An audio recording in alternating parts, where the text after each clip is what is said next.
Madhu ma'am, good morning ma'am. Yes,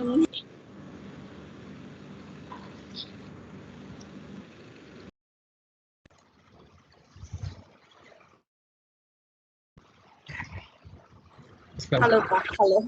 How are you? Nice to see you after long. I thought of interacting with you in the beginning itself. Okay, so let him start. Then we'll disturb him after some time. Okay. It is hard Okay. to be like presenting the session in front of my HOD. Nice to see you as a guest lecturer. Uh, Good. Okay. After the session, let me connect with you. I'll call you. Okay, Papa. Okay. Thank you. Ma'am, can we start? Yes, sir. Yes, sir. Can proceed, sir.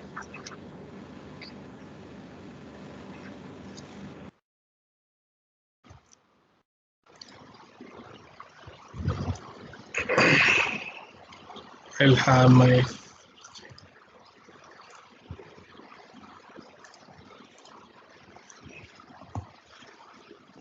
Okay.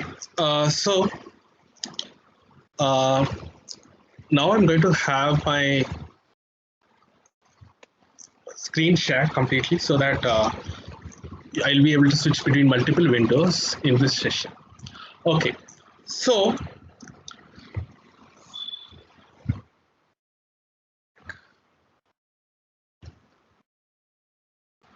yeah. Right. Okay, so in this class, as I have limited time, I'll just put forth through the main points and then I'll switch back to the practical application. So, uh, whenever we have to plan a building model or an application for our project, it can be any diverse application like it can be a medical application, it can be a mechanical application, or whatever may be the practical domain we are planning to go ahead. Okay. So we should stop just a sec. Right. Okay. So what is the first step is that how to get out with the requirements. So now I'm going to plan a terrain modeling or I'm going to plan with the building model which I'm going to create in a 3D domain. So this is my initial application which I'm planning for. So if you talk about architects, they make a variety of plans and they do different types of, they have a floor plan, they have an elevation plan, they have a structural plan and so much. So if you have seen this, I have uploaded my material, whichever I have given here for further reading. In your file section, there's a folder with my name, which I have uploaded, wherein you can see that whatever is the supporting documents for this session, whichever I have to handle in my session 1 and 2, I have put it up. And very soon I'll be uploading my PPT. I have some formatting issues because I had to switch between my systems. So I'll take care of that and I'll upload it that as well here. So if you could see here, if you see this, the file called types of building plan. So in this plan, if you see there is like almost there are whatever is the type of building plans. I think civil professors will be better clear with these concepts. But if you see that they have architectural plans, structurals, electrical, plumbing, firefighting, miscellaneous, and other things. So many plans are there. So if you want to know about all the plans, I have given up a sum up of what is there in all these domains, right? And out of which we are going to focus only on two plans which are very important. The first one is going to be called the floor plan and the second one is going to be called the elevation plan. So what is the floor plan? Basically is that the uh, top view of how we are going to see through a building. So what I'm going to do, step one, is that I'm going to go to Google. Okay, I'm going to just type a floor plan. So I'll be having so many images which I'll be getting on this, but more preferably, if you have to start out with a building plan like this, just go to tools and select a larger image, because most of the times the image quality will be very less, then it will be difficult for us to model the artifacts. So you can find the floor plans as such here, right? And from this you can choose your favorite building, whichever is the floor plan which you want to take it up. So these floor plans are quite something which is very fundamental for civil engineers to understand it. But for us to initially understand this on a larger note, it is quite difficult. So to make this particular concept easy, again I have given you one more file which is here, wherein what is the symbols which are there, that is also I have given you for initial references. So floor plan symbols, there's a file which I have uploaded here, which will have almost all the floor plans which will be there, which you would like. For example, if there's a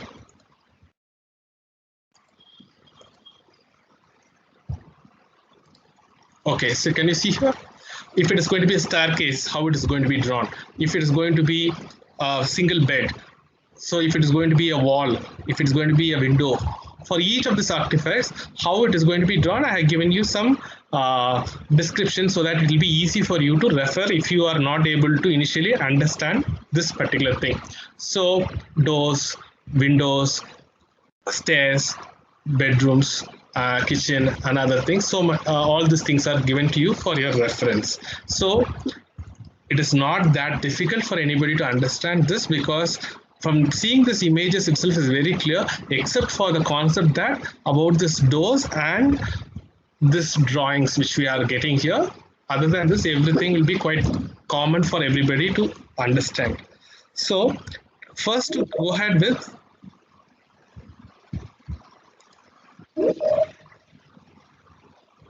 I want to take some simple plan so that initially people don't get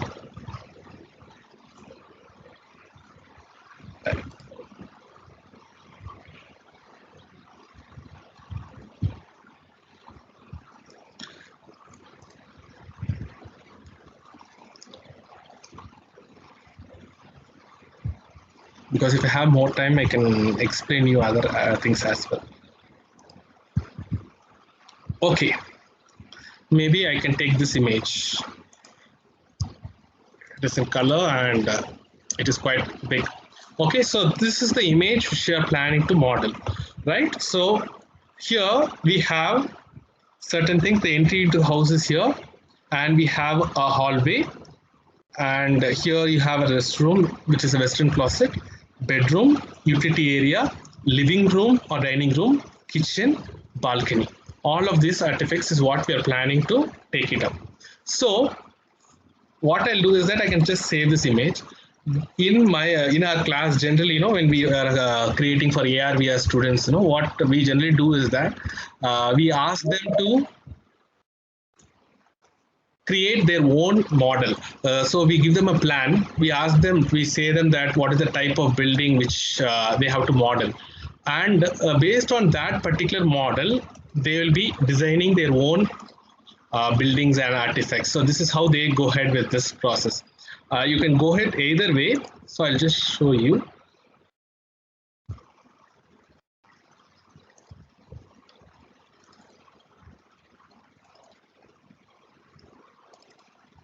Okay.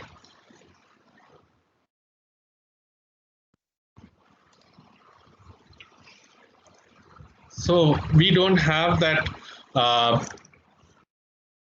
Yeah, so this is the activity sheet, this is how we plan it.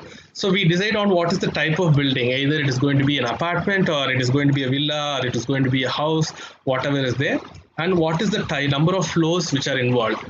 Either the building has ground floor, first floor, or it is going to have 10 floors or 15 floors. So depending on that, we will have the number of floors designed.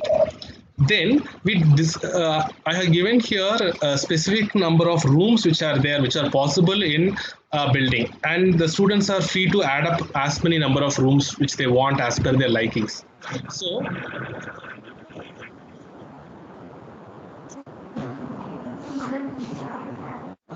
So if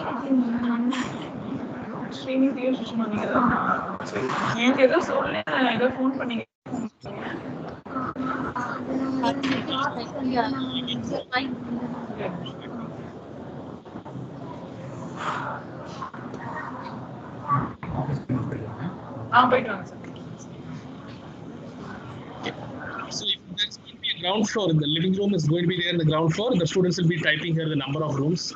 So first floor, how many rooms are there, and like this. So they'll be knowing the requirements, and from their thinking process, because here they cannot take up the liberty, because when a student is designing his own plan or something, he should be having his creative process of design, and he should be able to bring it. So what we generally say is that if you are building a dream house, so what would be your requirements? So that is how they prepare this, and they prepare something like this, wherein, for example, this is one house which has been modeled.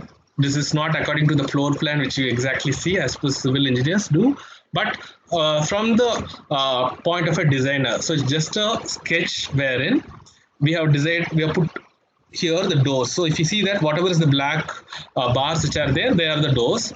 And for this particular house in the ground floor, it is going to have one bedroom, and this is going to be the second bedroom, a kitchen, a utility area, restroom, bathroom, and a closet.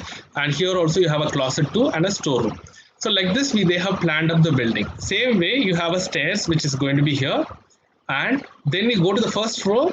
For the same plan, they have designed a different structure. So now the plan is ready, and they are going to make this into action. So this is how they go ahead. So the main idea is that it can be either a building which you can take from a floor plan, or you can create your own buildings as per your requirements.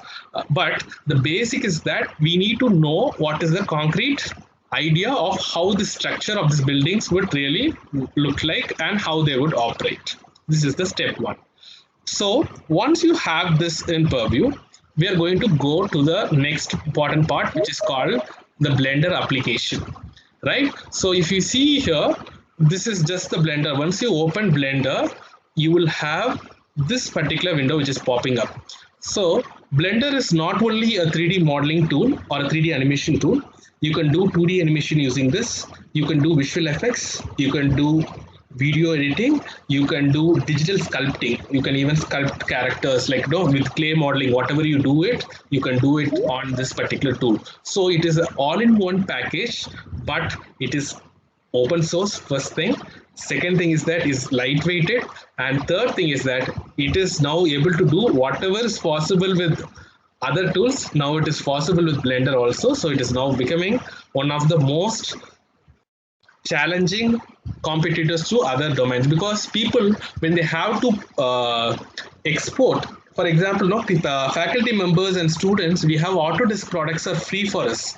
If you want to buy Autodesk products for your education or for classroom purpose, you can apply to Autodesk, and they will give you 1 year license of as many number of licenses you want. You can get it from them for free. But where's the catch is that we cannot export as a full-time project. We cannot export a full-hand project using a student edition. But Blender is free, so you can export it to the fullest possible capability. That is one advantage of this particular software. Second thing is that this is free for commercial use also. So people are now switching over it. There was a time when Blender was not at all a recommended tool. Till 2019, it was not that flexible. But after 2019, they had made up, after the version 2 was launched up, now we have 2.9, which is operational. They have made a drastic change, and it is something which is very easy for people to understand. So first thing is that we are going to create a new file which is general. Okay, so this is the settings which I have optimized it with the white screen, and the looks of this is, it's actually quite different. But here I have optimized it because in a physical classroom, in a projector, generally it will not be visible. So this is why I have configured it to a white screen. We can even customize this as per our requirements, right? So once I open this particular screen, I see something like this, right? So first step, file, new, general. Okay, so once you open it, you get a cube like this, and this is what is the opening screen. Now I'll open up some options for you to make it more easy. The first thing is that I have something which is called as screencast keys, which I have set up here. So now once I put up this, whatever is the key which I'm going to type it in this application, you'll be able to see this in the left side. Same way, if I'm clicking any mouse button, you'll also be able to see that. That is the first thing. Okay, so this is the opening screen of Blender, right? And as I told you, you can do a lot of things with this. First thing is you can do modeling, you can do sculpting, you can do editing, texturing, shading, animation, rendering, compositing, scripting. You can do 2D animation, so many things. See this, you can do 2D animation, you can do compositing, you can do visual effects, you can do video editing. This has come up as all-in-one bundle, and they have been equally doing a lot of work on this domain. That is the best part of it. And being it an open source, there are so many plugins which have come up, which have made it more easy.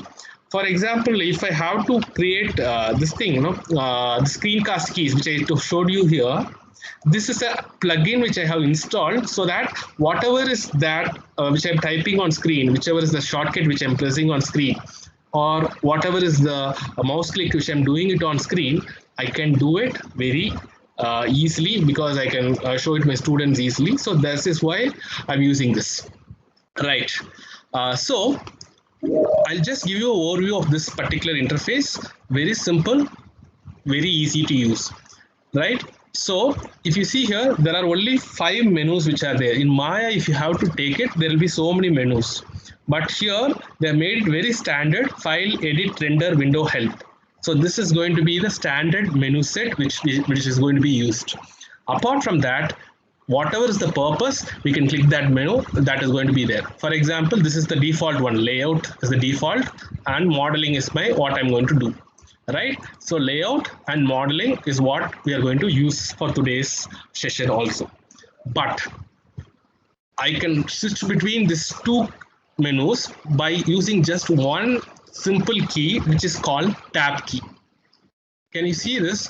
When I press the tab key, it is switching over between this and this. The menu gets toggled. Same thing will happen when I click between layout and modeling. So here the keyboard shortcuts are very easy and important to use. Second thing is that we are supposed to use more of the mouse and the keyboard. That is what is the basic of Blender. And with that, we can do a lot of things which are very easy for us. Now, what I will do is that with these two options, which is called tab, I'll be able to do so many things in this particular operation. So the first shortcut which I have given you is that tab key. Tab key is going to switch between object mode and edit mode. Or you can say it as layout and modeling menus. See this, both will have this same thing. Layout and modeling also will, if you go to modeling, it will go to edit. If you go to layout, it will go to object. Right? So this is the first thing. And by default, I have something on screen. What is there on screen is that I have a cube. So once I click on this cube, I can see that it is highlighting it here. So if I don't want this, I'll delete it. I'll press the delete key, it gets deleted. Okay, then I have something here. I'll click on that. It is a camera. So whatever I'm going to model, I'm going to capture it using a camera. If I want that, I can have it. If I don't want that, I'll delete it. We can create it later. Okay, and this is a light. Okay, by default, there's a light. Let it be there. I'm not disturbing that because I can show you something which is when texturing and other things, I can make it more interesting. Right. So now, the first shortcut which I have given you is tab key, which is switching between object mode and layout mode. See that now it is not, I'm pressing it again and again, but nothing is happening because I don't have anything on screen. So it is not switching over. Okay, unless and until I have some model there, I'm going to, it will not react to anything. Okay, now next shortcut which I'm going to expose to you people is that the shortcuts 1379. Okay, or basically I'm going to teach you first 1, 3, 7, 9. Okay, so what is this 1? 1, if you see here in the top left, you'll be able to see it. 1 is the front view. For any object I'm going to see in 3 views, which are called 3 orthographic views, which is called front view, which is 1, then side view, which is called 3, and top view, which is called 7. 1, 3, 7, which are very important. So 1 is the front view, 3 is the side view, and 7 is the top view. In Maya, we use the space bar and we toggle with it, but this is going to be 1, which is front, 3, which is right side, and 7, which is top. So we'll be able to see this. This is the second thing which you are going to see. There are 3 orthographic views we are going to follow. One is front view, side view, and top view. So front is 1, side is 3, and top is 9. Next thing, see here, I'm going to have front orthographic. So see that my X is going to be this side. This is going to be my Y direction, which is green, and top is going to be Z. So if I have to say this, I have to move something in this direction, it is going to be X. If I have to move something in the top direction, I'm going to use Z. And if I'm going to move something in this direction, I'm going to use Y. Okay, now going to the right side, which is 3. Okay, see here, the axis will change. Same way in top, the axis will change. I'll show you this with an example. Okay, so I'll just create some model and I'll basically show you. Okay, so if you see this, if I'm moving this object, particular object, I'm going to move it to this direction. See here, only the X has changed. Correct? If I'm going to move it in the top, I'm just picking it up, I'm moving it in the top. Can you see that only the Z is changing it, right? But if I have to move it, the Y, I know it's not possible in this axis because I'm operating it on a 2-dimensional axis. Okay, so in the front view, I have 2 axes here. This is called X axis and this is called Z axis. Okay, which is right side view, which is numpad 3. I can move in 2 axes, which is called Y and Z. So can you see here, when I move here in this direction, it is going to be Y is going to be moved. If I'm going to move it in this direction, Z is going to be moved. So based on the position of the object, okay, we are not operating exactly on 3D, but based on the axis, we'll be operating it on 2D, either in X or Y or XZ or YZ. So this is how is the basic. So I'm going to now go with the step 1. So is this plan, what view are we looking at this object? Are we looking this particular image from the front or from the side or from the top? Taking this image, which is a floor plan, we are going to take it from front view, or we are going to look at it from the top view or from the front view. How does it look like?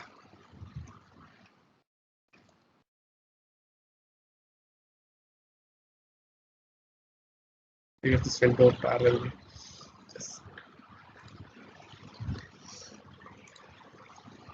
Okay. So, yeah. So this particular image is looked from the top view. So what is the first step is that I'm going to go to the top view. The shortcut for that is 7. So once I click the key 7, see this, it has gone to the top view. I can see it here.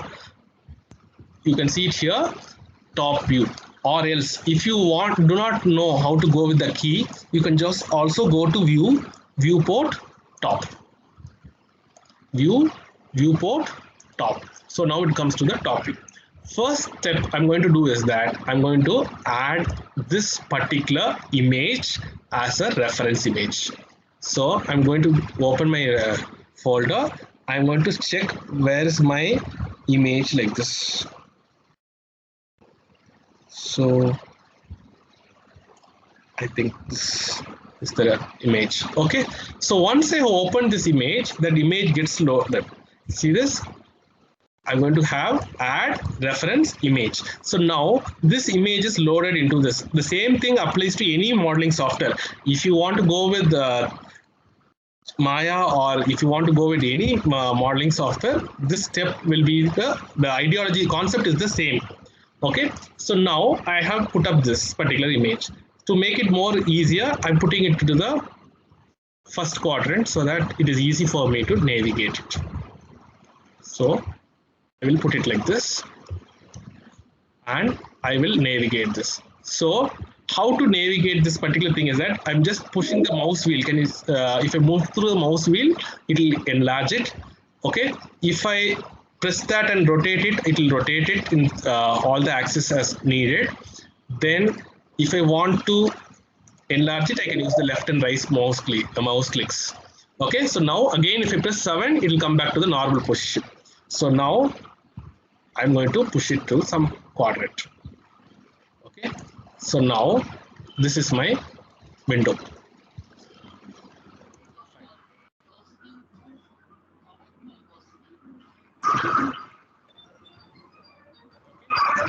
Now I'll go to the next step, which is very simple.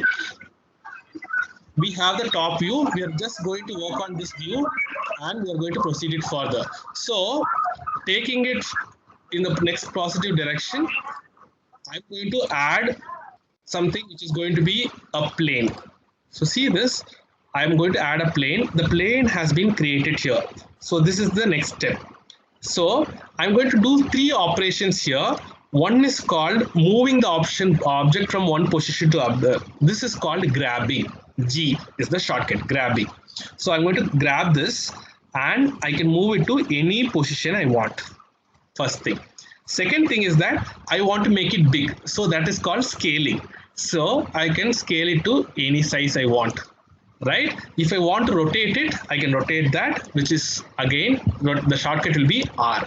So you can do 3 things. One is that moving the object from one position to other, we call it translation. Here we call it as grabbing, which is called G, is a shortcut.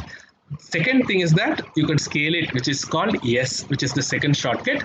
And third one is that you can create either rotate the objects. So now I'm going to scale the object. See this, it is easy for me here because I have just almost brought it to the same size. But I'm not able to see what is below that. I can do that in Blender because see this, I have something which is called toggle X-ray, which is an option which is here. With this, I'll be able to see through objects which are there. So it becomes more easy for us to have a reference and work accordingly, right? So this is the next step. So see this, whenever I want to click this object, I can click on the plane. I can just move my objects using the grab key, G. And if I have to scale it, I can do it. Now, but I have a problem here. If you see here, I have a small gap in the top and in the bottom. So what I'll do is that I have to scale only in the top and bottom, correct? That is what I have to do. So if I have to move something only in the top and bottom, what is the axis here is Y. So what I can do is that scale, which is S, again I'm going to press Y, which is called scaling in the Y direction. I can scale it and place this object. This is as such done. So now I have done with my first part, which is going to be that I have fixed my boundaries. So I have gone with the shortcuts. If people can recollect it, tab is that for moving between object and edit mode. Okay, that is the first shortcut which I told you. Second thing is, first is for the front view. 3 is for the right view, a side view, and 7 is for the top view. This is what we are going to use it as of now. And the next 3 things which I told you is that G is for grabbing, which means that picking the object and moving to a new position. Scale is S, which is a shortcut, and R is for rotation. Now this object is done. Now the next thing is that, any doubts with this step till now?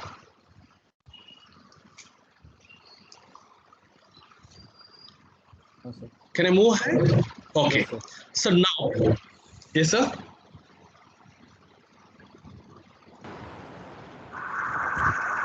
No doubt, sir. No doubt, sir. Okay. Now, what I'm going to do is that I'm going to give you the basics of this. So, make it into a building in minutes. Okay. So, I'm going to press the tab. So, what happens is that this.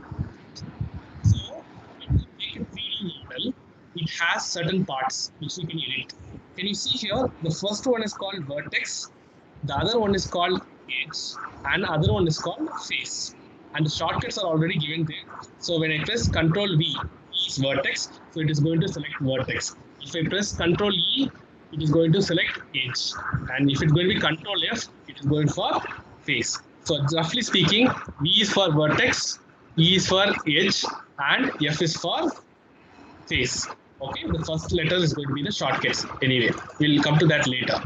Okay, now what is this vertex? Every corner point, no, you have a dot. Okay, this is called vertex, right?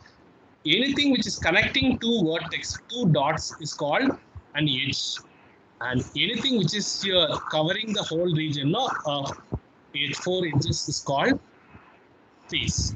So 3 things which will be there common to any software. First thing is called vertex, which is common this corner points which we have here. Just a second.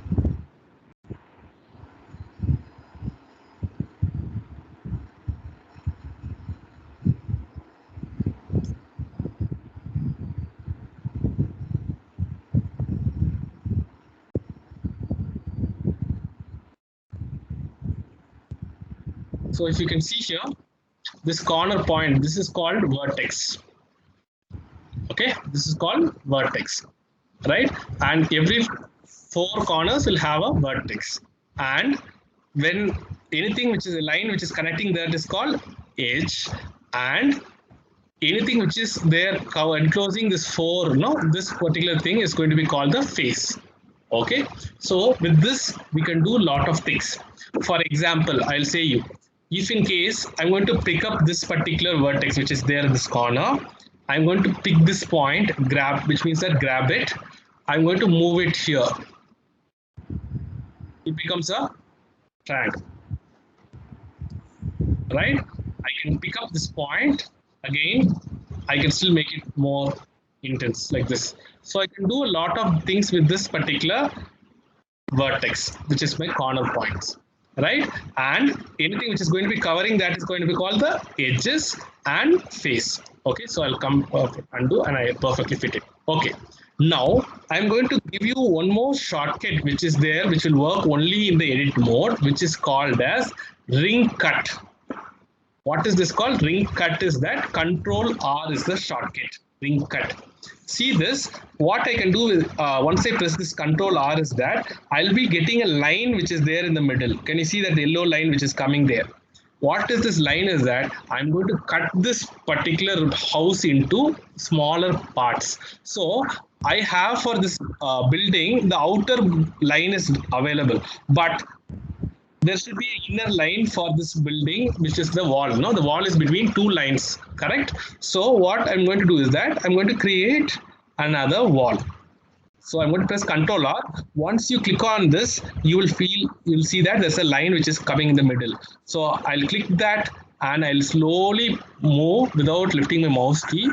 I'll just move it and place it in my thing. So my first border is going to be ready. See that? I am making the horizontal lines. I have made my first border which is ready. So can you see that? Now there is like one more vertex which is added, and here there's one more vertex which is added, and in between that is going to be the edge. Okay, if people are not clear, I can just remove this and show you. Can you see this? There's one more line which I have added to that. Next, same thing again, I'm going to do it. Control R, which is going to be again ring cut. I can just move my mouse somewhere and leave the yellow line. I'm just going to create the lower border. Okay, so I'm going to create this lower border. Okay, so I have created my next border here, right? So next thing again, I'm going to like this. What I'm going to do is that wherever there's a wall or wherever there is a partition, I'm going to do the same step. So let me come from the top. Okay, so here if you see here, for both these rooms, the next wall is going to be here. So what I'm going to do is that I'm going to place it here. There's going to be a wall. And again, I'm going to make a wall again here.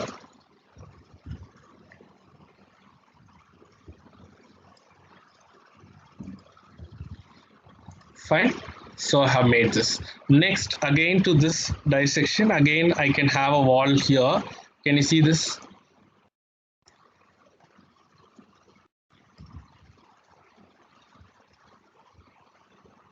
Okay, maybe here there's a wall. So I'll create here a wall. Then again and wall again.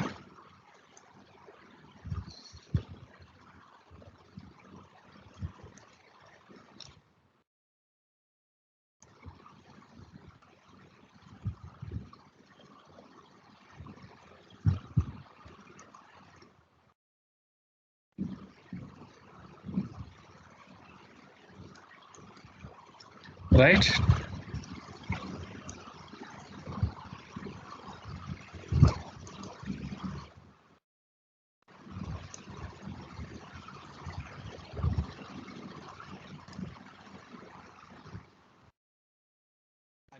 One key which is called Control R.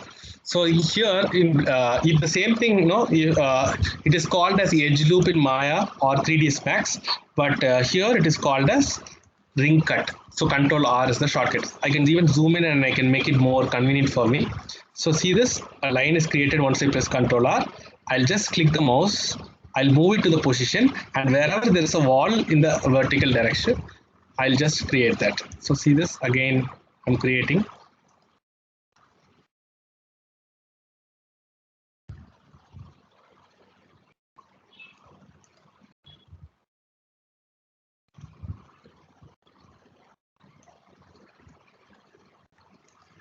Okay, so now I have created my horizontal walls are almost done, right? So if I find that, okay, I see that there is something which is a problem here because this wall is not perfect. It is just outside. I can grab it. I can place it exactly in the right position. See this? I can just move it and I can take the liberty. I can just push it exactly in the right position as I want. Okay, so now it is okay. Now my horizontal walls are done. Okay, this part is not done. I'll come to that later. Now vertical walls. So I'll go to Control R again. I'm see this. I'm now pushing it on the top side. I'm getting a horizontal line. So I'll be creating my horizontal walls. Again, Control R. I'm going to push my walls. Okay. So now there's a wall here again. Generally, I recommend to go from the outer side because we may miss out some lines. It will become a problem by the end. So we should be very careful with defining all the walls possible. Okay, I have taken this particular thing, and next is going to be again Control R. I have fixed out the boundaries. See that the number of vertices are quite now high. There are so many vertices here. Okay.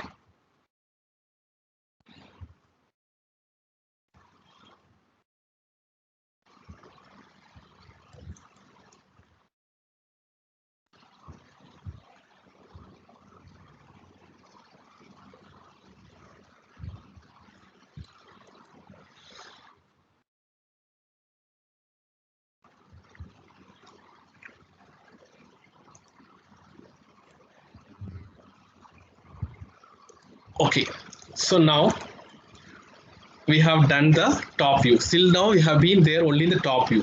So if I have to look at this from the front view, so okay, I'll just come back to this. So what I'll do is that I can click tab. It will come to object mode. I can come to the front. See this.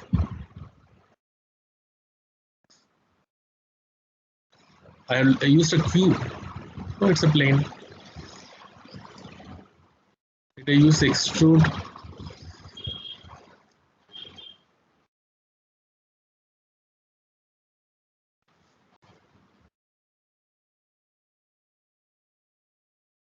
I made mistake here. I have somehow extruded it by mistake. I'll just do it in a matter of seconds. So just 1 minute. Maybe for people others who are not looked at it, I'm just taking a plane. Okay, so just go to add mesh plane. Okay, a plane will be created. I think I have used a cube by mistake.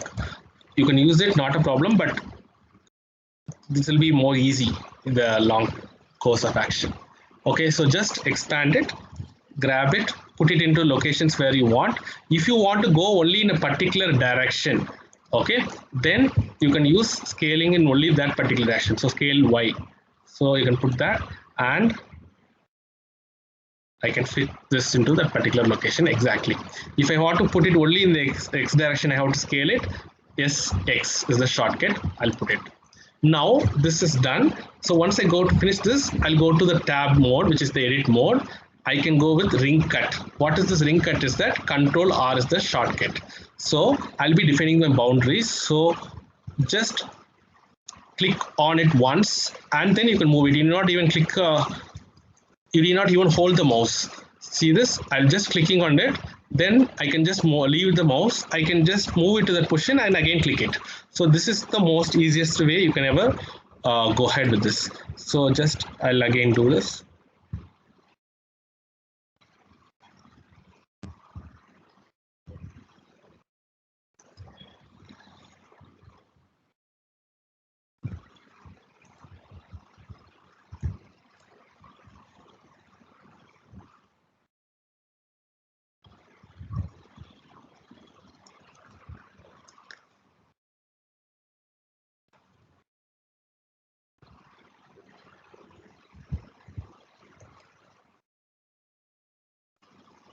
See that if your view is not coming up properly, then you have to just move it in the horizontal or vertical direction.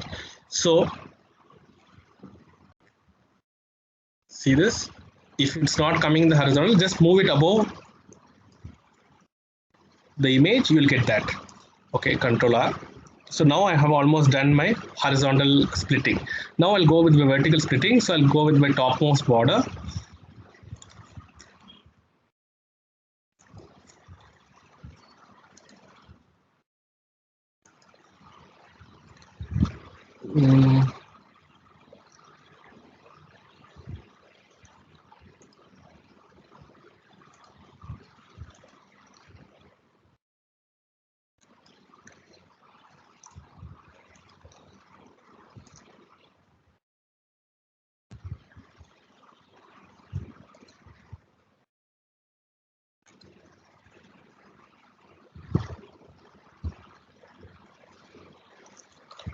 With this, the whole house modeling is done within seconds.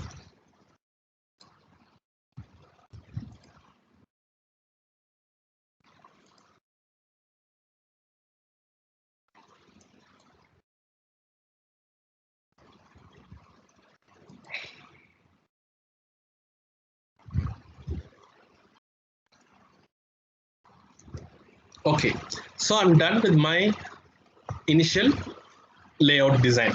Now what I'm going to do is that I'm going to make this building grow up. So if you have to see this, it is a plane. So I have just had my view. So this is my side view. This is my front view. And in my top view only, I'll be able to see it as such now. Okay. So now we are going to mark this building and we are going to make it up big. So what we are going to do for this process is that I'm going to select my faces. So what is this faces is that the area which is going to be in between, this is called face. For example, this is a face. This particular thing, any enclosed area is going to be called a face. So now I want to create my buildings. So if I have to create my building, I'll be choosing the faces which are there for each room. So first thing which I'm going to do is that I'm going to choose my faces for my kitchen. Okay, so if you see that, I'm going to press my shift key and I'm going to select all the areas which are covering my kitchen. See that? Oh, one room. Same way, I'm going to select all the outer regions which I want a wall to be created. So only the places wherein I want the wall, I'll be creating only selecting that faces. Can you see here? Doing this process, you should be very careful because even leaving out one face will make it more odd. So wherever there is a wall, so if I don't feel like selecting like this, I can just whole area, that will also select it. See this, I have missed out this area, that alone I can select it. Okay, wherever I want a wall, I can just press the shift key, I can select that faces together. It's called box select. So I'll be selecting that regions. So obviously, if you see that the entire outer region will be selected. Now the whole outer region is selected, right? Also, wherever there's a wall which is going to be there, for example, here there is going to be a wall, right? But if you see here, I have made a mistake here because I have not made a cut in this particular place. If you have, okay, so anyway, I can do that later. I'll do it separately. Okay, so I have selected all of this and I'm going to select this faces. Wherever I want a wall, I'll be selecting this. From that, I can cut out a door or a window or things like that. I can take it up later.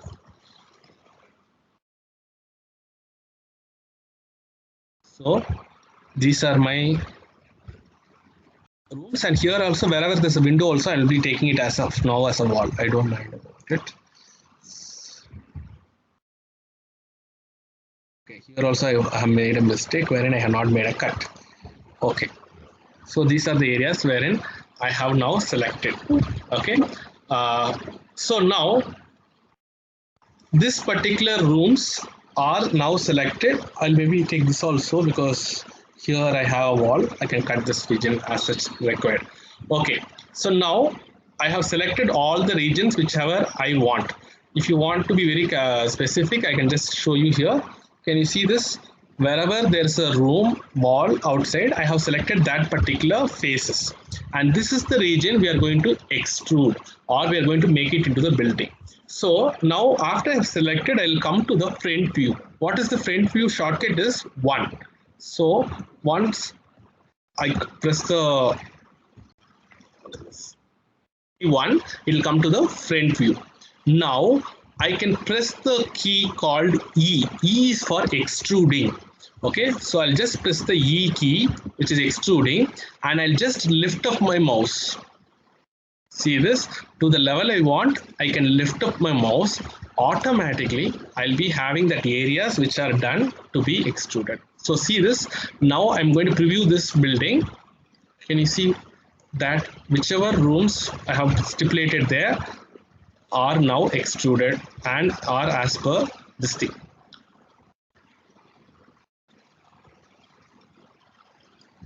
Done. See this, I'll keep it in the top view. So if you see that, in top view, will be just seeing as a plain lines. But if you see in the perspective view, how to see in the perspective view is that just click on this center, you'll be able to see that in 3D.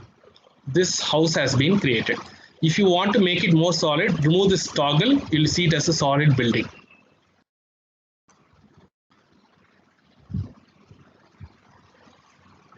Right? So there are areas which are missed out, which we can again do ahead now. So what are the areas which I have missed out is that I have missed out an area here. Can you see here? Here there's a line which I want. I have missed out that.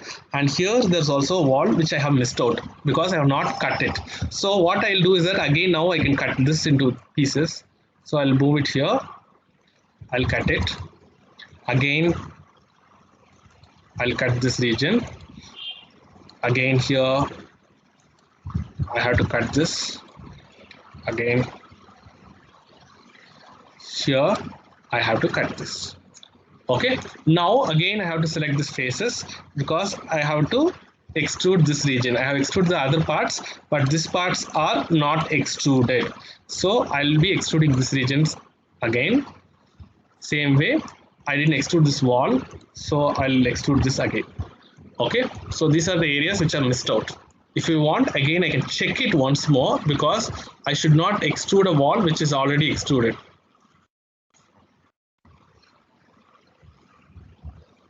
Can you see that? When I have done that, immediately I have got it already. Fine. So now I have got my all my necessary here done, except for the thing that this particular wall is not extruded. Okay, I have not extruded this particular thing alone. So I'll go and extrude that particular things which are needed alone. So see this, I have not extruded this. So only that part I'll select it. This is an unwanted confusion, because if you are doing it perfectly the first time, it will not be a problem. So see this again. Now I'll use my preview mode. I'll extrude only that particular thing. Can you see this? I'm just extruding only that particular face.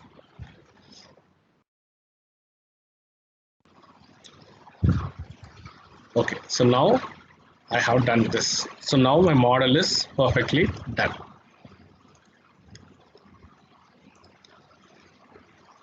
Okay, so any doubts till this?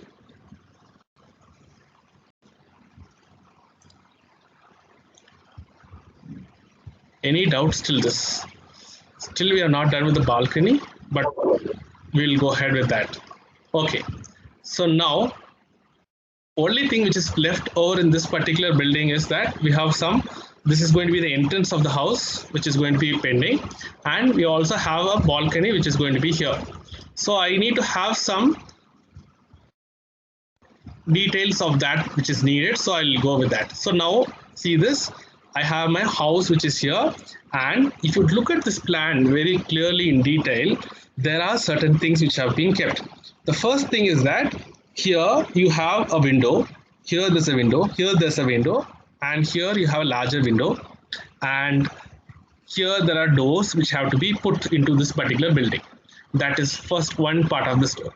Second thing is that here you have a door and you have a balcony which is coming out of this particular thing.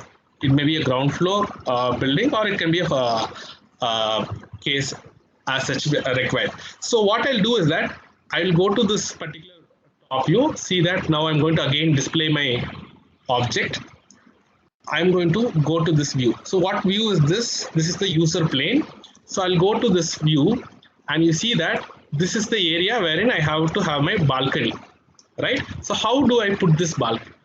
This is the biggest part of this particular thing. So I can go ahead, I need not do anything now, because I have already defined my areas. What are the areas which I have defined is that this is going to be my areas which I have already defined, right? So what I'm going to do is very simple. I will click here. I will select my vertex. See this? These are the points which have already been defined, correct? So I'm selecting only that particular points. I'm selecting that particular points, and this particular points are going to be extended. So see this, I have selected this point. I'm going to come to the front view. Okay. Okay, these are the this is there the balcony. Okay. Which is this view. Okay. See this. I'm going to the view which is going to be this this side. Okay. Now I'm going to extrude it. See this? I'm going to press the E key, and if I'm going to extrude it, it is going to come. Can you see this? I'll say it how to do it. We are going to select these points, whichever is going to be there. So this is going to be my vertex, and I'm going to go to the different views. I'm going to check it which is this view, and I'm going to extrude it. See this? I'm going to extrude it. I have not done anything with the basement or something here for this building. If you want basement, again how to do it, I'll again show you that also. See this? Now my building's balcony is ready. Right. So I have almost done with my entire things which are needed for this particular building. Now, what is to be made available for this particular building is the windows, doors, and we are supposed to make different things which are there. No, ceiling is needed. Then you have, if you want lintels, you can again extend it. So many things are needed for this building. So that is based on your priority, based on your specification, we are going to do that. So how are we going to do this? So I'm going to teach you some basic things which are going to be needed for this particular thing. This is based on some people's question about how to go with 3ds Max or with Maya or with other tools. So this is how this is going to be an equal competitor. So this is what is going to be the best part of this particular thing. So what I'm going to do is I'm going to add some balcony rails. First thing is that I'm going to add some rails here and make it more interesting. So how are we going to do this? Right? So I want to go with this balcony rail. So I'll go to my Google. I'll have this called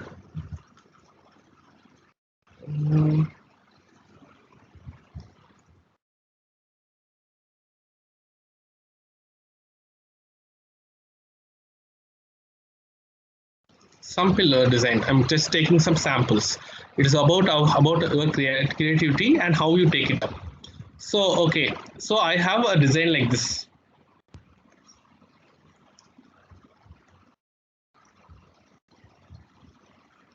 Okay, I'll take, preferably if you want to start out with it, people can start out with something which is there in the front view. So this will be more interesting. Okay, so we are going to take up this image. So I'm going to save this image, or you can better save it if you want it for later use.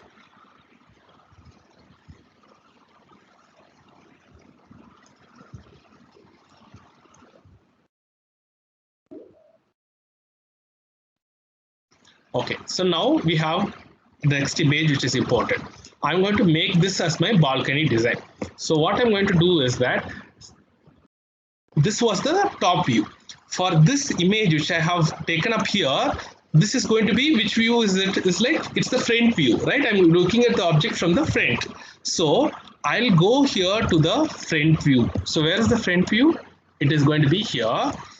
And this is going to be, I'm going to press key number 1, which is front view.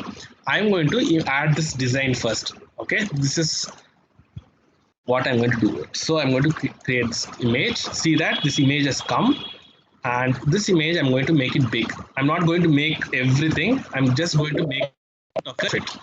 Okay, I'm just planning to make only a sample out of it, and then we are going to see how efficiently we can make it up big.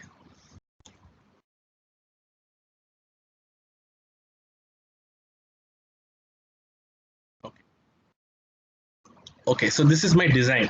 So I'm going to make this pillar out of it. So I could see that this particular design is a cylinder in cylindrical in shape. So I have to make a cylinder. The first thing what I'm going to do is that I want to analyze my building model, and I want to understand what is the shape of that particular model. So if you see here, this particular part is going to be a cylinder, and this is going to be a cube. See this? This particular thing is going to be a cube, and the bottom part is going to be a cylinder. Right? So I have a cylinder here. So I have taken this. So if you see here, the cylinder will be here, and there is a cube which is also there. So a cube which is also there, which is created. Right? So if you look at these objects, these are very important, because if you see, look at these objects are looking almost the same in the front view.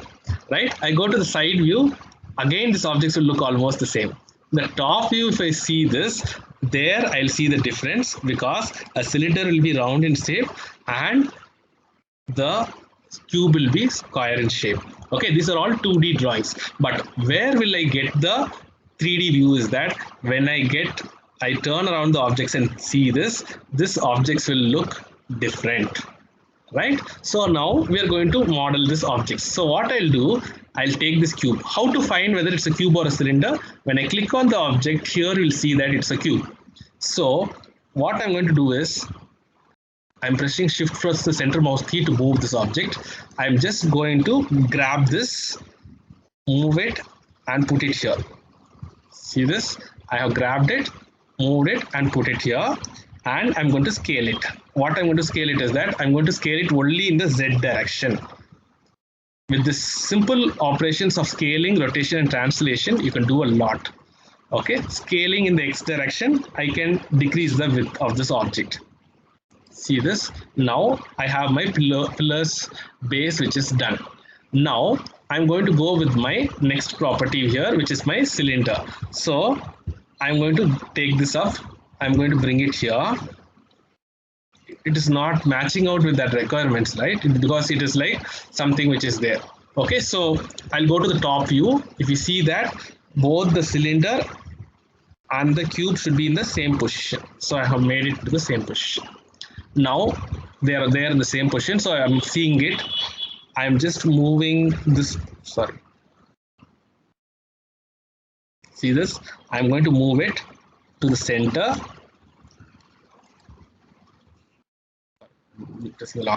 Okay, now first thing what I'm going to do is that I'm going to decrease the width. So scale it in the x direction. So I'm just decreasing the width. Next thing is that I'm increasing the height. Okay, so first thing is that I'm going to scale it. I'm going to decrease the width. And next thing is that I'm going to increase the height. So see this, I made it into this thing. So the shape has come almost the same thing as that of the original one. Okay, now what I have here is number of pieces which are there, which are very confusing, right? The design is quite complex, but we will make it more easy. How do we make it more easy is very simple. See this, we are going to cut this into number of pieces. How are we going to cut it into number of pieces? We have learnt it already, which is going to be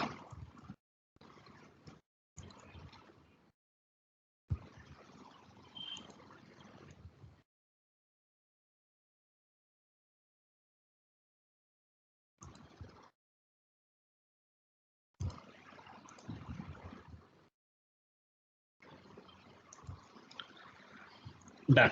Okay, so now we are going to cut it into a number of pieces. So for that, what is the mode is that? Edit mode. So I'll just press the tab key. See this? Now I'll be able to cut it into number of pieces. So Control R. See this? This is the first cut I'm going to make. Control R. This is the first cut which I'm going to make. Second thing is that Control R again. Wherever I see that there's a change in the object, I can make a change. Okay, Control R. Then again, I'm going to make one more Control R. I can make it as many number of R's I want.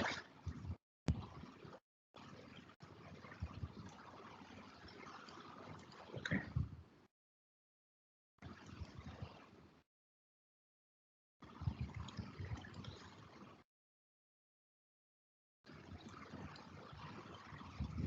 Okay, so I have made this. Now the next last step is that I'm going to again scale it. So what I'll do is that I'll select this vertex, I will scale it down. I'm not doing it to much precision, I'm just making it a standard pillar. Okay, actually it should be like more complex or more precise, but I'm just making it as a pillar to bring that shape.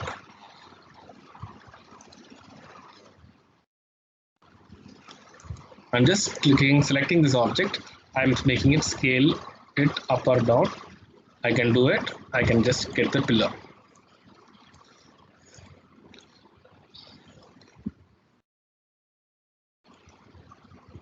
Okay, so this is my pillar I'm going to design. Okay, now once I'm done with it, I can just have a preview around it. So how do I have a preview around it is that just of this thing, see that the pillar is now in shape. Okay, I can just click it. I can just test it if it is matching my requirements. Now this pillar, this image is no more needed to me. So I'll just remove that. Now I can see it in the top view. If you can see the top view, see this, this is how the pillar would look like from the top. Next, in the front view, this is how the pillar would look like in the front view. In the side view, it is also looking the same way. So what I can do is that I find that this is little bit scaled. So I'll just decrease the scale to make it more uniform. Okay, so now my object is looking almost the same in almost all the directions. So if I want to duplicate this and bring it down, I'll press duplicate. Shift D is the shortcut. There is a shortcuts. There is a chart which I have given you. You can check that also. So now what I can do this is that I can group this all together into one object. See this Control G is for grouping. Now, sorry, Shift G is for grouping. So I'll make it as parent. So now what happens is that this entire object is going to be grouped. Okay, I can entirely select this object. I can group it into one thing and I can just move around it anywhere. Now, if I want to make it multiple times, okay, but now the pillar was not like this. The pillar was something like this, wherein you had multiple pillars like this, right? Same thing is what I'm going to do. So what I'm going to do is that to make it more simplistic, I'll just place it this object exactly in the position where I want. So I'll just keep my preview. I'll move this object exactly in the position where I want. So I'll just see this. I want it to be keeping it in this some position. So what I'll go is go to the top view. I will push it exactly in this position. See this top view, I have kept it in the right position now. Now, next thing is that I'll go to the side view. Again, if you see that it's there in some other height. So I'll again grab it, I'll push it down so that exactly this object is looking perfect in the right position in all the directions. Right? Now this is done. So now the same thing I want to make it number of times. So as I told you, either you can use Shift D and duplicate these objects. That is also one way we can do this, wherein you can press Shift D and move it number of times. That is also possible. But in Blender, you have something which is called as modifiers. So if you see there, there's a spanner like kind of a icon which will be here, which is called modifier properties, right? This particular thing, modifiers, is there in 3ds Max also. So people are using 3ds Max, you can use the same feature there also. See this, here you have so many modifiers features which are there. So what I can do is that I can just click this array. If you see this, if you click this array and if you see this, I can create as many number of objects as I want.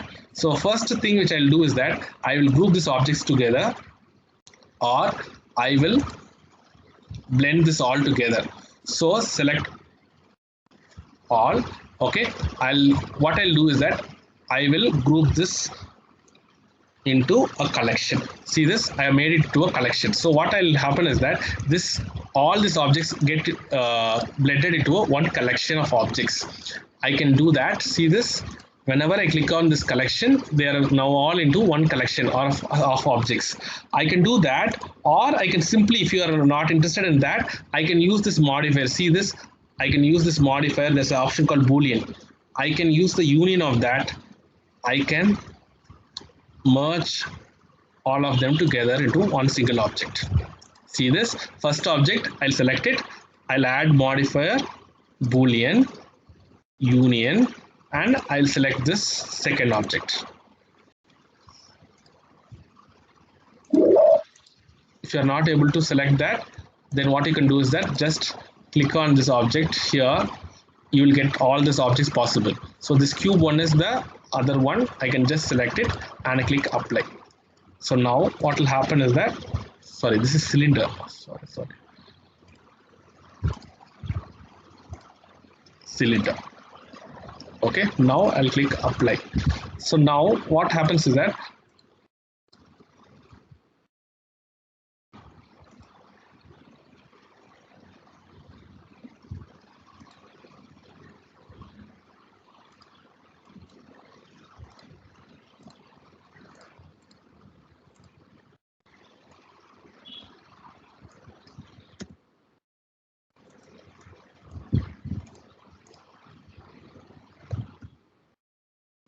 okay, see this okay, they're duplicated.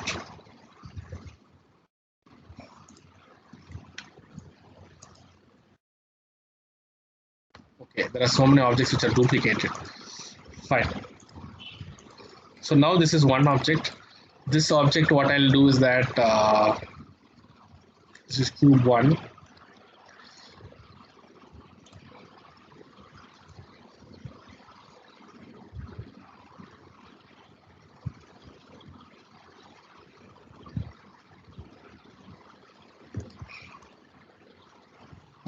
I have blended both of them together. Okay, so what I'll do is that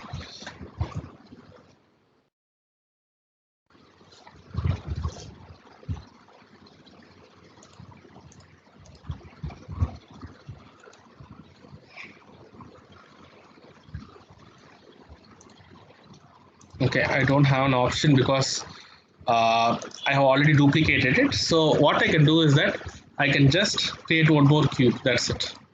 Because I have parented it already, so I cannot do that again. So I'll just click one more cube. See here. Now I can move this here.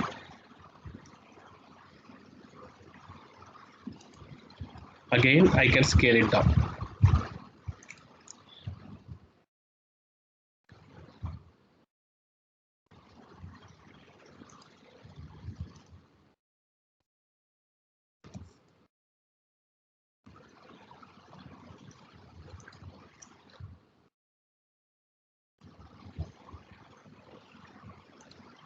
Okay, so now we have taken this one object.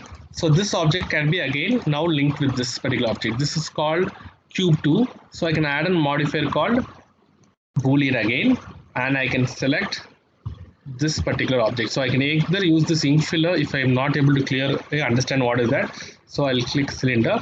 So now, and I'll click apply. So now this object has been blended.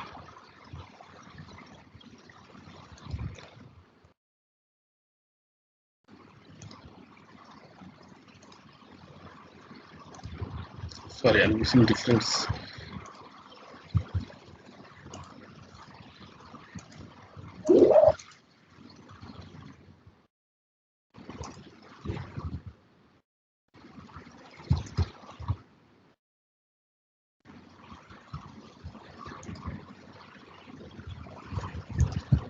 Okay. So now this is going to be one object. See this? It is going to be one object which is there. This one, if I don't want, I can delete it. Okay, so now my object is ready. So now this particular object is one single object, right? Now again for this object I can apply another modifier called array. So now what I can do is that I can step my factors a little bit. Can you see that it is automatically getting duplicated? In which direction I want, I can set it. So what I'll do is that I'll set it in the minus direction. Okay, and I can increase my count. See that once I increase my count, automatically it gets duplicated. So now I'll click apply. So automatically if you see that it has got 3 pillars like this which have come up. Same way again I'll click this particular object. If I want to duplicate it in the other side, I can duplicate it as well. So what I'll do is that I'll again put this modifier array. And if you see here, I can just set my direction. So what I'll do is this is my X direction. This is my Z direction. So I can, as many number of times, I can duplicate it. Done. Okay. So now I have my other set of modifiers. So this is all going to be one single object which is created like this. So if I want to create as many number of objects, I can create it and I can make it. If you see this, all these objects are going to be under this modifiers. It's going to be an array, right? So this is done. So now what I can do is that I can, even if I want, I can duplicate it. I'll have another set of array which is coming out here, which I can create it. Okay, so I'll decrease the count to 1. I can do that. I can do so many things with this possible. See this, if I decrease it, it will come 1. If I remove it, it'll think. So I can modify this according to my privileges and my specifications. In whichever direction I want, I can change it and I can apply this object, right? If I want this object to be only one direction, I can set that. If I want to have that in only one particular thing, I can modify it. So with this, I can create complex structures easily. So if you see that for a large buildings like apartments and other things, if they have around 100 and 200 windows there, within just matter of seconds we can create that, because it will be just duplications of this particular thing. So if I want to see this, this is how these modifiers are created. So you can check this out. This is one easy option which we can create. So if I want, I can delete that individually, or if I want to customize them, I can just go here and change their properties also. See this, if I click unlink, they'll get linked up. See that they are got removed. So if you want, you can have it, or you can remove this. So this is one thing which is easy. Again, coming to the last part of this particular session, where I want to go with the top part. Okay, so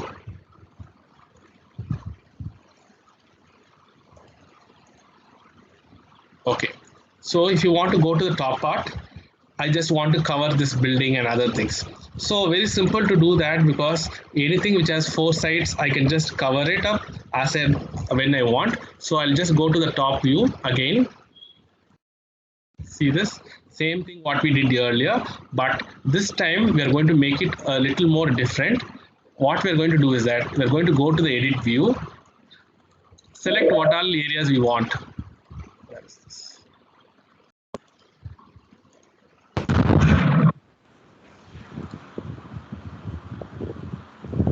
Yeah.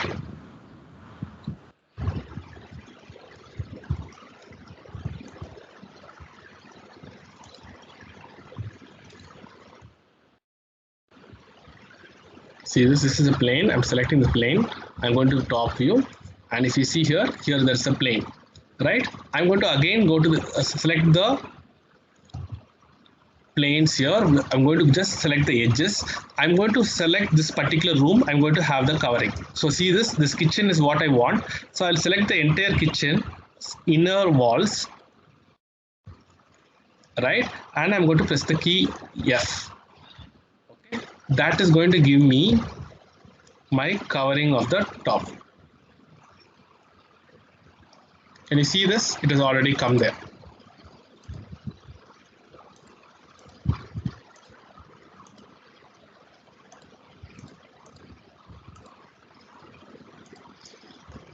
Right? Again, I'll show you this with another window, which is going to be top view. In this view, we'll not be able to see it. So I'll just keep it like this. See that whichever is the area which I want, I'll just select that particular edges alone, and I can close this. So if I want particularly this particular region, maybe I'll select this particular region. I'll select this edges. Okay, now I'll show you like this.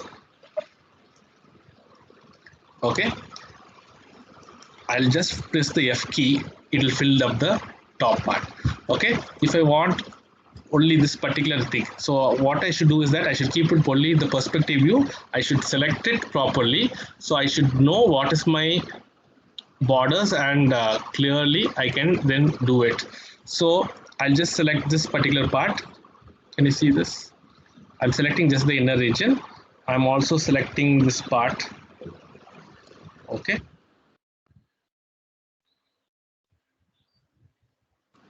okay, now I'll press the F key.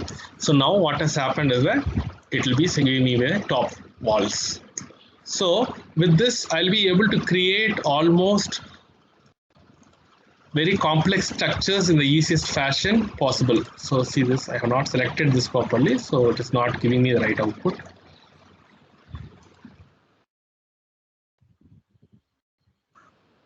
It's actually a process which is quite needs a lot of patience, and with that we'll be able to do very good outputs with this.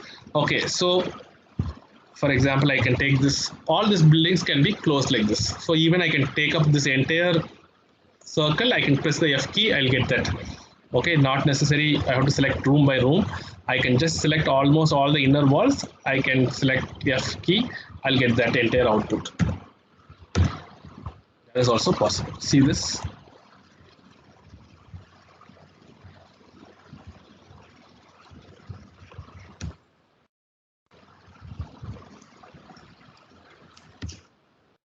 Merge data. Okay. I've selected bottom part also, right?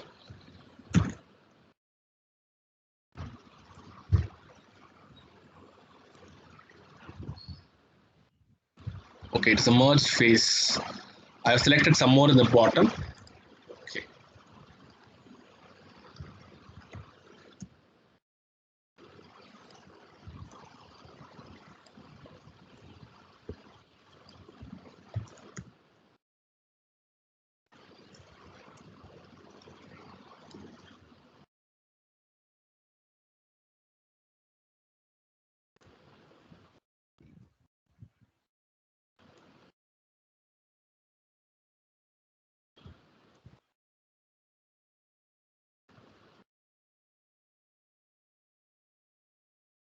Right.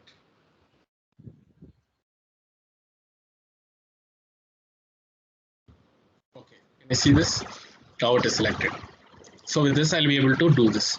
Same way, if I want to make this with the edge loop, I can still make this ring cut. I can cut down my windows also. Windows, doors, everything can be cut, and you have for everything you have options to make it more elegant and more things. So if you see here, okay, so this is just my window part which I want to cut. So I can choose that face. I can just delete it. See this delete face, I'll have a window there, right? I can create a window model and I can fit it here into this particular thing. That's it. Same way with the doors. So if I want a door here, I can just delete that face and there will be a door there. Right? So this is how we go ahead with this modeling of these characters, and it is quite easy for us to create this particular thing easily. After this, what we generally do is that we create with the artifacts. Like for example, I'll show you this. I'll just save this also. See this? I'll save this model as something like model 2. Okay, in the meantime, I can show you, I have limited time. So I'll show you some models which we have created already. So if you want to go ahead with a model which you have seen this is again a building model which we have constructed. Okay, this is for a larger building which we have planned already. So that has been started out with. So we have created the pavements and everything is only through this loop cut. But this is a bigger building and it has a plan. So we have to cut the windows and other things. So it is a project which is going on. So we are working on that.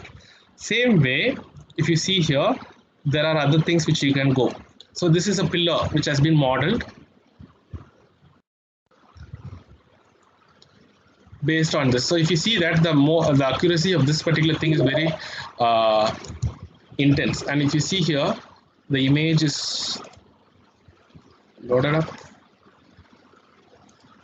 It is also a reference image which has been taken and that has been modeled. See this was just a 2D drawing like this that has been taken and modeled to a structure like this. Same way, you can create individual objects in different places and bring them to one image. So this is again a building which you have modeled, which is very simple in stature. So if you see here, this is just a small bedroom and a living room. This is for a project which is going to be composited for a game. Then after this, you can go with individual objects like this, which is like tables, creating individual assets for each of the properties. So tables, chairs, and other things which could be put up. So if you see here, we have created a window. This is actually the window which we have modeled here.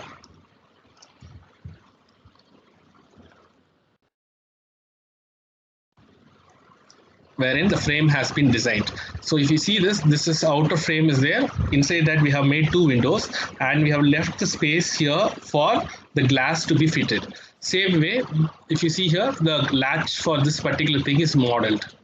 That is pending. So once it is fitted, it will be attached to this particular object. Same way, if you go with bed, see this, This is a bed which has been modeled. So this needs more perfection or more timing. We have see this. This is a model which has been there. Even for a rough sake, you can just texture it simple like this. There's no lighting here properly. So this is a model which has been just textured for namesake, and we have put it. We have checked it whether it's working fine. So this is the reference image. You take that up and you model this object. Still, texturing has to be done for this particular objects. Same way, last one which I wanted to show you is this particular thing, which is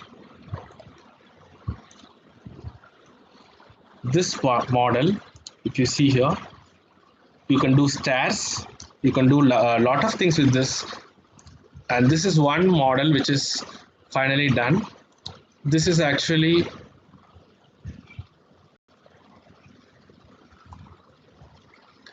a plugin which has been done with a tool called Face Builder.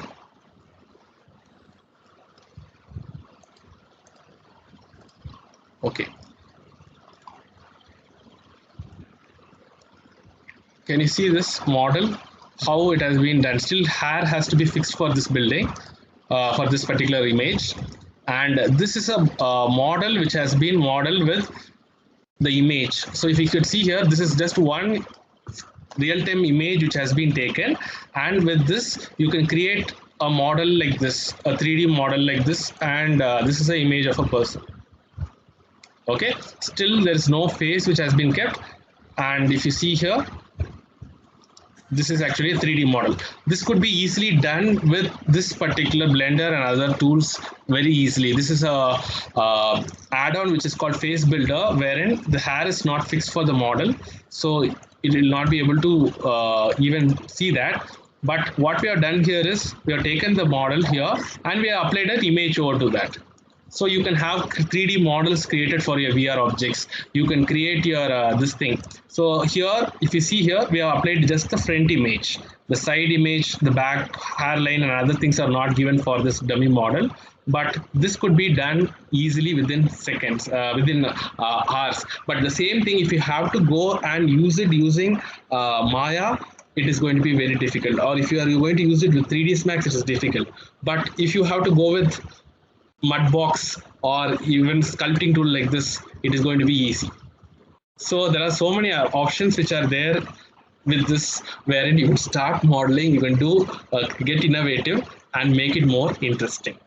So this is the overview of just the basics of what I could do in this 1 hour session, but still I wanted to get to know if you have any queries as just whatever I have discussed so far.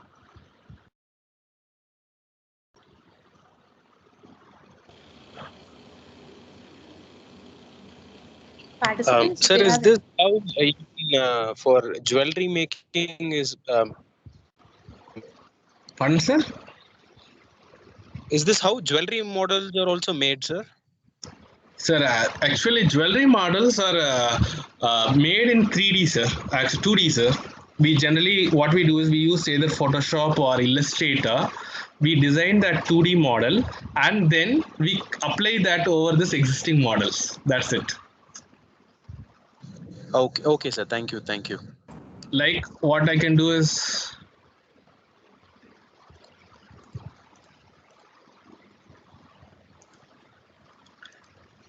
I can take a flat piece of this object like this.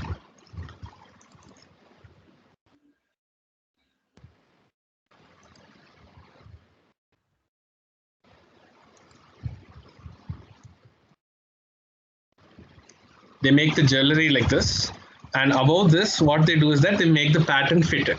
Okay, so they have some textures. In the morning I showed you something like this called turbo squid and other things, wherein you will be getting patterns. For example, I can go here and last thing I'm going to do is import the models and then show you. That's the last part.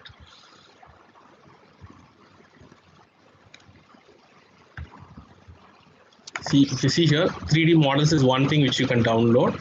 Next is called texture maps. If you see this,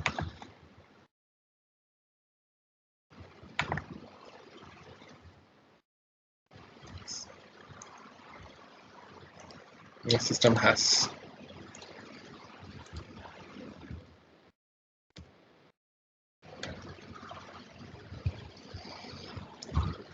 So if you see this, these are all maps which are available. So what we can just do is that we can take this and apply it to existing rings. If you are having a ring like this, for example, I can create a ring here.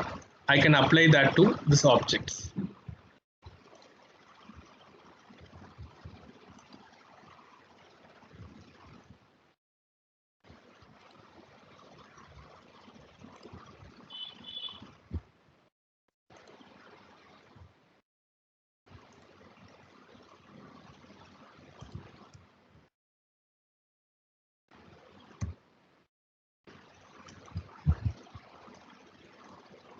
Same procedure. I'm just creating two circles, extruding them. Okay. Now I can select this top, fill them. I can delete these faces whichever I don't want.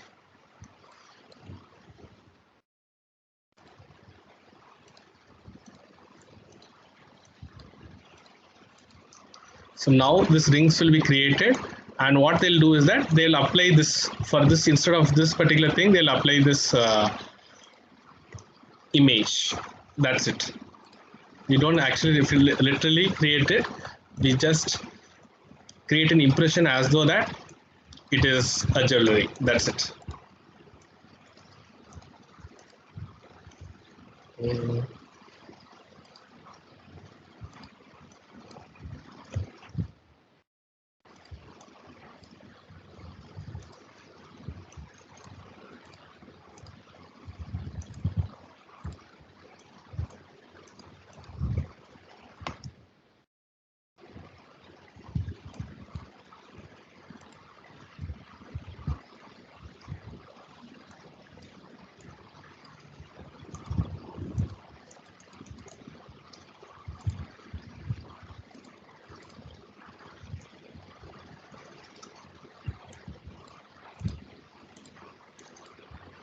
Okay. Cut this edge and then we can put it out. I think I cut the long edge. I'm just randomly saying it.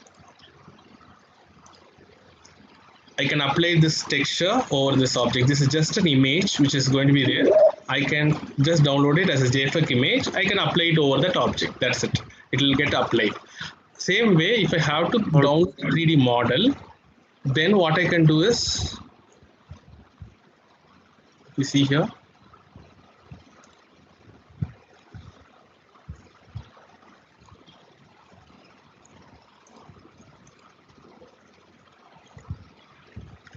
I can take up any model like this. Only thing which I have to notice is that the object is OBJ, it will match out to most of the formats. Next thing is that free models you can download it, or else you have to pay it. So I'll just take up only the free models from this domain.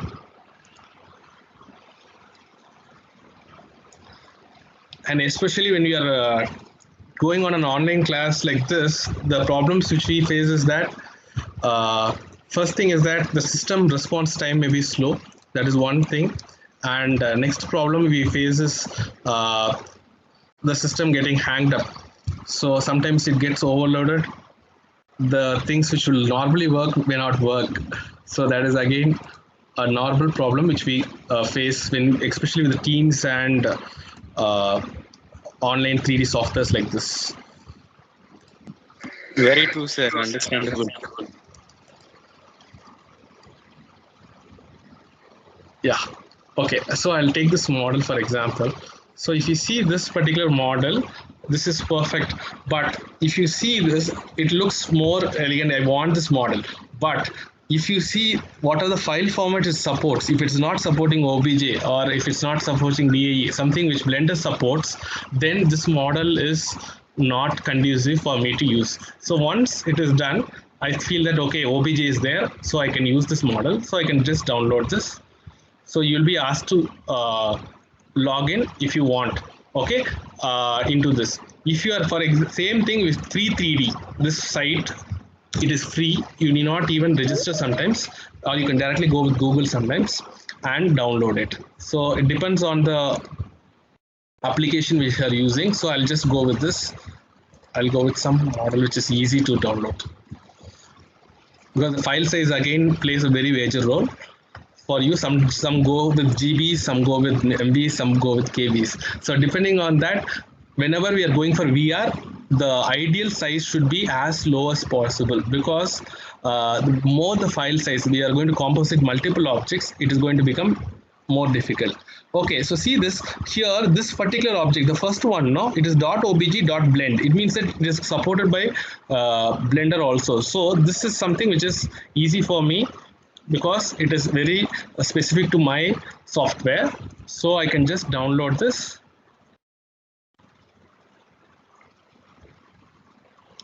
And I'll show you what are the parts of this. It will have a model, it will have some texture files also, which is going to be there. So I'll go with this. See this one particular car is around 74 MB.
Okay, so this particular model is now downloaded. If you see here, it will have multiple parts of it. First thing is that it has a Blender file. This is going to be a Blender file which is going to be there. And if you see here, there is the other files which are going to be associated with it. So if you read this, most of these folders have a README. So if you want, they're given that attribute. So now I'll just open this model and I'll check it out. So I'll just open it. I'll not know how long it will take, but I'll try.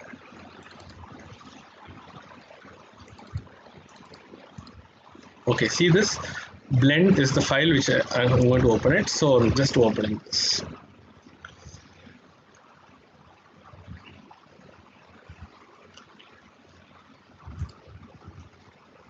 See that this particular person has modeled this particular object with all different attributes and other things, right? So this is how he has customized the scene. So you have the rendering, you have the texturing, everything done. So I can use this. Now,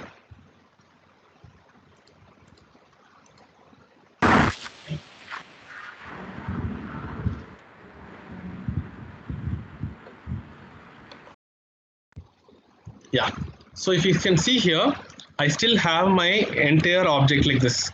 I can customize each of these properties here. If I want to change this particular color of this particular thing, I can even do that. Okay, so this is how this animation is given here. So he has done everything. He has given so much of layers, alpha and everything. So if I want, I can just change this particular thing and I can customize it.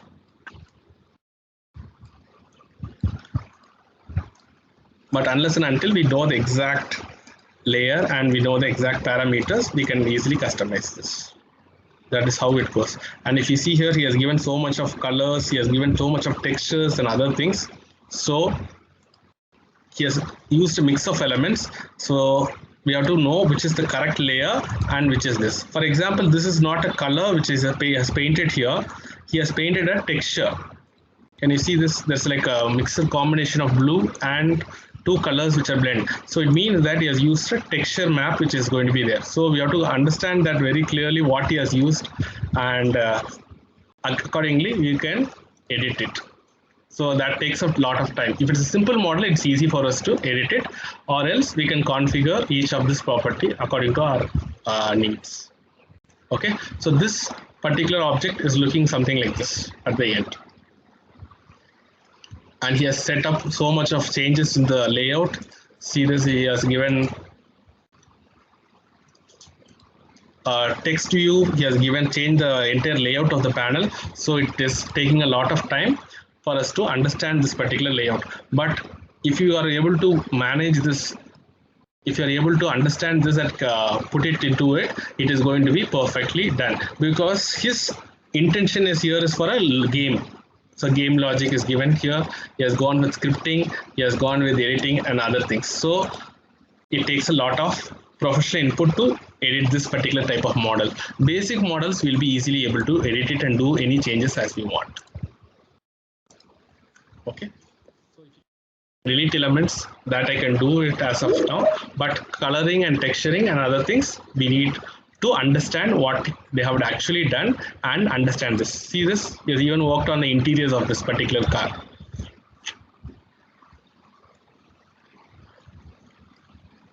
So it has taken a lot of specification. So we need to understand that in order to make necessary changes to this. Okay, so this is how you import any model to it. So most of the times, this particular free 3D models or any modeling, it will be easy for us to get and finish off things faster if you want to just practice it.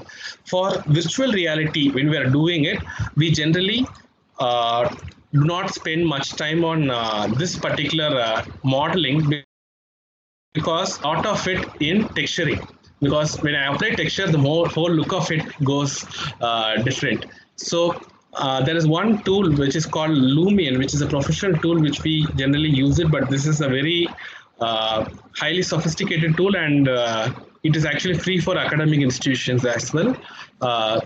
So unless and until you apply to them directly and you get to the basics of this particular system's requirement, it is like around the software is around 9 GB. But if you see here, this system will give you all the necessary assets for creating a sophisticated output. So if you want to create a virtual world, you can just have to create a basic model like this or assemble things, then texturing, objects, everything will be there available in that library, which we can take it up. So it is a very good tool. So if you could see this demo of it, you'll be able to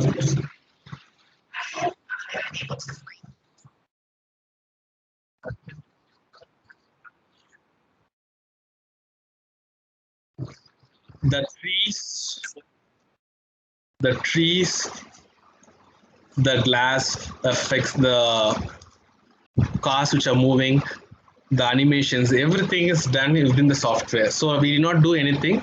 We can have all these orthographic views and perspective views as well there. We have different climates, like I can model one object, I can set the climate, like whether I want it in the day, I want it in the night, I want it in summer, winter, fall, whatever is there, it will be there available for you.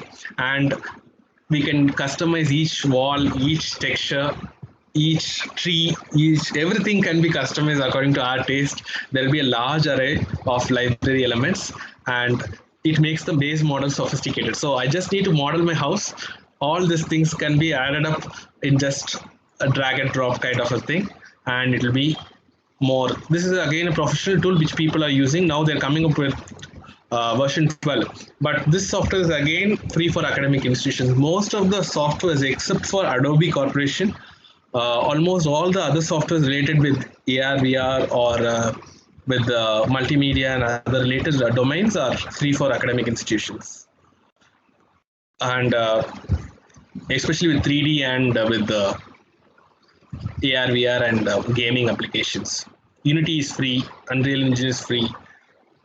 So we can take a passage and you can take it. So this is what is just the gist of what I could do in a very short time.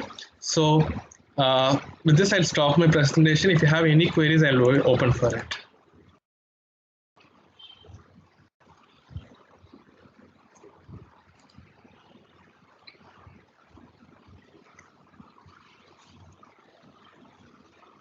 Yeah.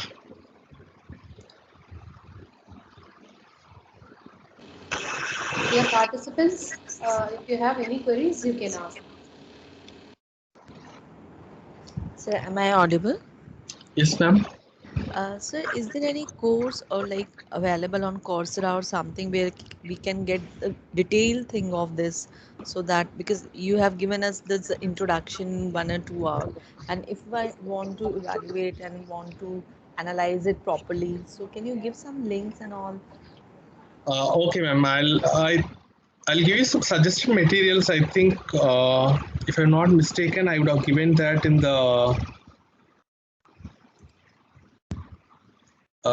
files which I have shared with you, or I'll share it again in this link itself, ma'am. So that I'll share you a list of suggested courses on this. I'll share a material, not a problem. Thank you. Thank you very much.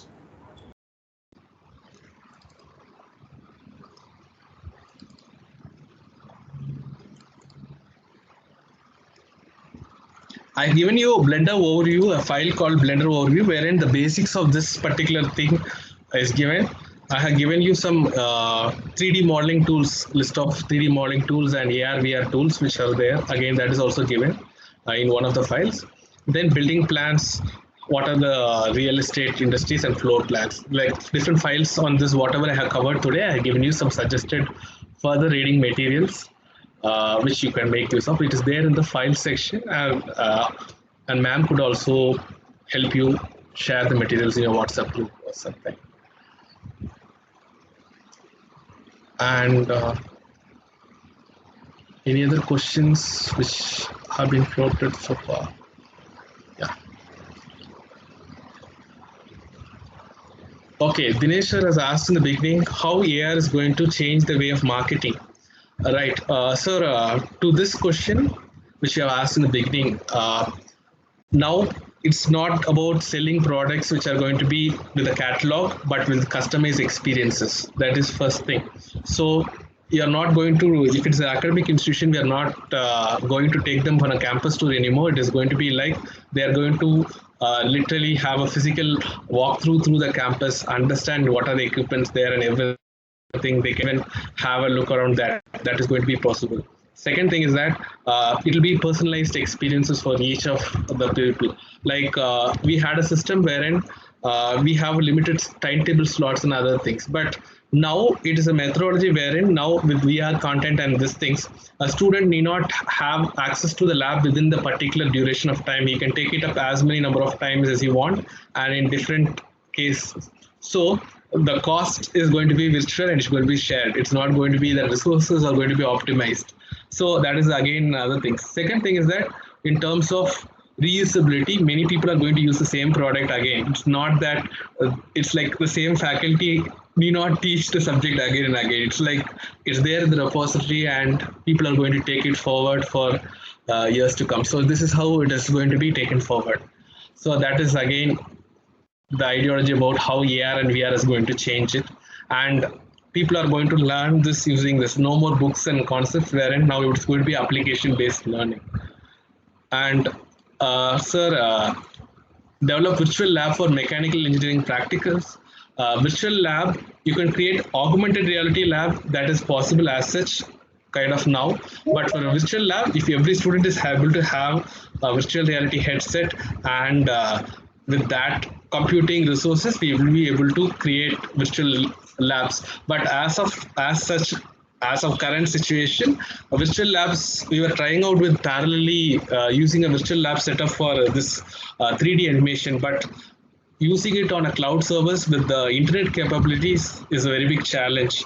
We are not able to meet out with multiple systems at one end. That is, the bandwidth is quite a bigger challenge as of now. But when 5G comes in place, I think virtual labs for mechanical engineering will be very much possible.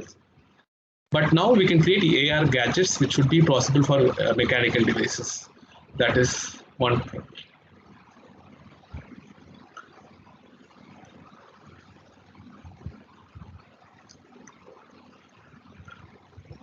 Any other questions? Participants, if you have any queries, you can unmute and ask.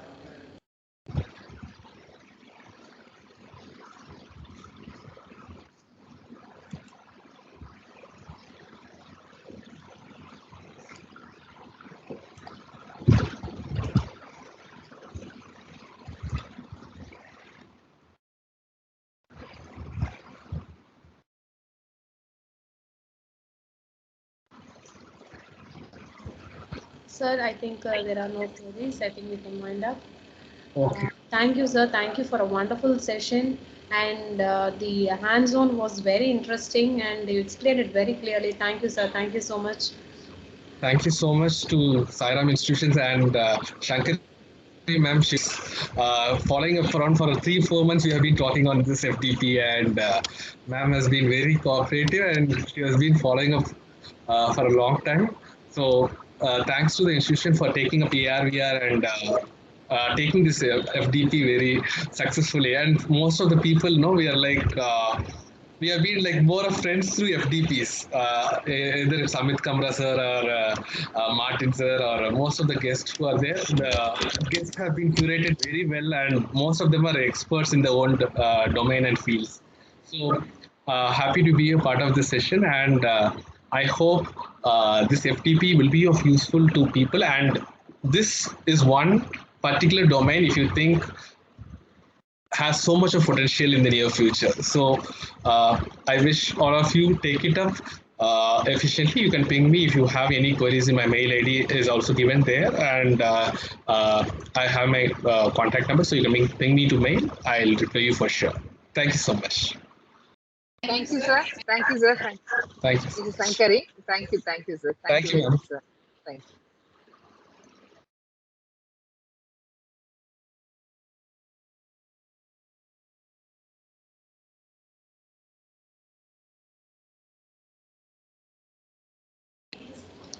Dear participants, you can have the lunch break and join the next session by 2 sharp, 2 p.m. sharp. And the feedback form for the first two sessions are being posted here. So since there's a same resource person, we have provided only one feedback for session 1 and 2. Kindly fill it. Thank you.